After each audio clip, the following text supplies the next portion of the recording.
Dragon Ball Sparking Zero has been out for almost 2 months now, and what was seen as the most anticipated Dragon Ball game of all time has since felt almost tainted with the final product we received. With the current discourse around how the France finals played out, I feel like now is a good time to talk about what should be changed specifically from a competitive environment, especially since Bandai are now running official tournaments for the game. While I do find the game fun for what it is and feel like it has tons of potential, there are some major issues that really need attention if they want to keep players invested.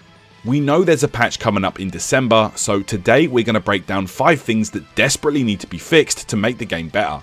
Before we start guys, I'm trying to hit 20k subs before the end of the year on this channel, so if you enjoy the content, please show me some love and hit that button. Alright, let's get into it.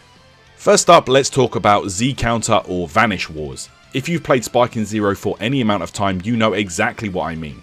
Endless back and forth vanishes, which seems to happen almost every 5 seconds. Now the problem is these mechanics are way too strong and can easily be abused. Players can do this over and over and over and over and over and over and over and over. It's not only frustrating, it kills the flow of the match. A better approach would be to tweak these mechanics so they aren't the default strategy. Maybe make the Z counter more punishing if overused, or add a cooldown mechanic to limit how often players can vanish with a heavier key cost or other risk attached. Yes, it can be tricky to time that, especially online, but I wouldn't hate if they changed it so that maybe it got faster or it was a bit more tricky to time with every vanish in succession. Just doing this with the same timing over and over does get old real fast, I'm not gonna lie. But yeah, if they fix this mechanic, I feel like it would help shift the focus from constantly defending and going for this vanish timing to strategic offense and choosing when you use it. Next, let's address the super counter. While it's supposed to be a counter attack that requires precise timing, in Sparking Zero it's way too easy to exploit. It feels like anytime you go for a rush attack of any sort, there's a good chance the opponent will use their super counter to nullify your attack completely, no matter what kind of combo you're attempting.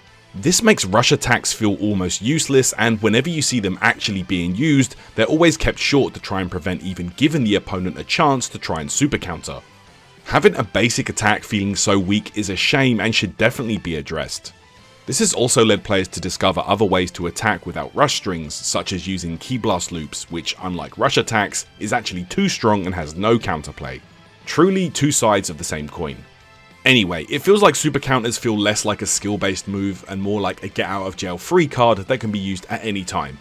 What the game needs is either a stronger risk-reward system for using the super counter, or maybe even a cooldown or limited uses of this per match. This would make counters feel more rewarding and strategic rather than an unlimited bailout clause.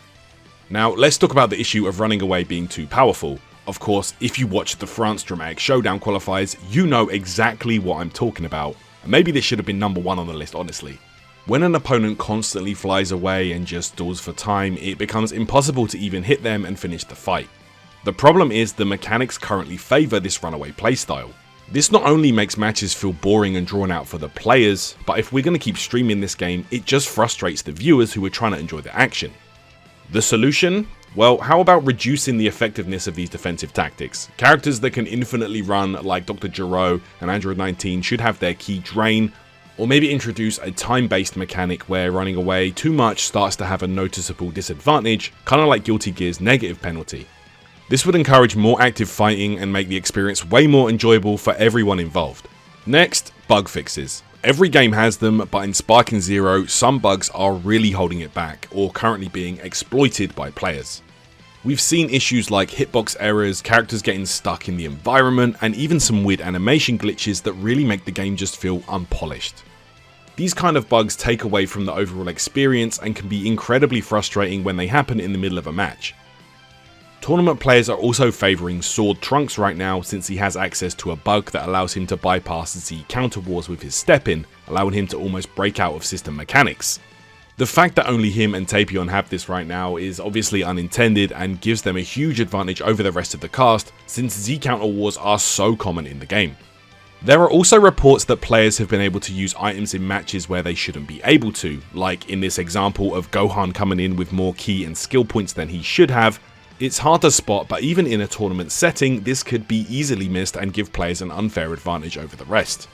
What's needed here is consistent updates and bug fixes from the developers. It's a tough one because a solid patch addressing these issues, as well as a more thorough QA process, is difficult now that the game is actually out and people are discovering these things over time. Honestly, they should have just let the game cook for another few months. It could go a long way in making the game feel more stable and reliable, but it would need constant attention from the devs to make sure this kind of thing is resolved quickly in the future. Finally, for me, it feels like there's a real lack of clear direction for Sparking Zero. Now, like I said in my other video, I am willing to give the devs the benefit of the doubt here with the fact that the game is new, maybe they didn't catch everything before it was released, and, you know, they weren't aiming to make a competitive experience in the first place. But now, if Bandai are opening up official tournaments for the game, they kind of have to. The groundwork for the game is there, there's a ton of different mechanics, but they don't always feel cohesive. I also know there's a lot of old school Tenkaichi fans that aren't happy with the direction and changes that the devs made in Sparking Zero. For example, skills like After Image Strike and Instant Sparking have almost no downside in Sparking Zero. In Tenkaichi 3, after you used a strong ability like this, you would have what's known as Ki Sickness, where your ki would refill slower and put you at a disadvantage. This is an example of balance, and it looks like Sparking Zero right now doesn't have a lot of that, unfortunately. I know they wanted to market this game as just pure unbalanced chaotic madness, they didn't want another fighters here, but if you're going to start introducing official tournaments with prizes, then I feel like some kind of standard has to be set. Maybe they could introduce like a tournament mode in the game which kind of limits certain abilities and skills. I don't know, but something needs to be done here. It's a difficult one because on one hand you have the fun single player Dragon Ball experience, and on the other hand you have people that want to make this game competitive, and it just gets very convoluted here. When a game feels directionless, it can be hard to stay engaged, and that's something Sparking Zero needs to fix if they want it to succeed in the long term. And we know they're going to want to do that because they have upcoming DLC coming out. They want to keep people interested in this game. Like I said before, I do like the game, but it's the same way I can enjoy any game, not just the necessarily competitive one.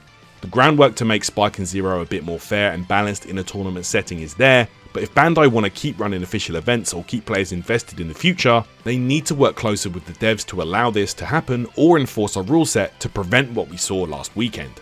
Or, God forbid, on the Dragon Ball Battle Hour main stage in January. Oh my goodness, that would be something, guys.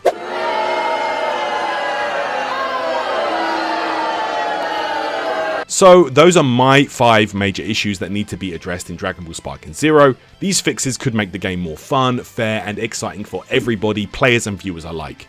Do you agree with these points? What changes would you make? Let me know in the comments below.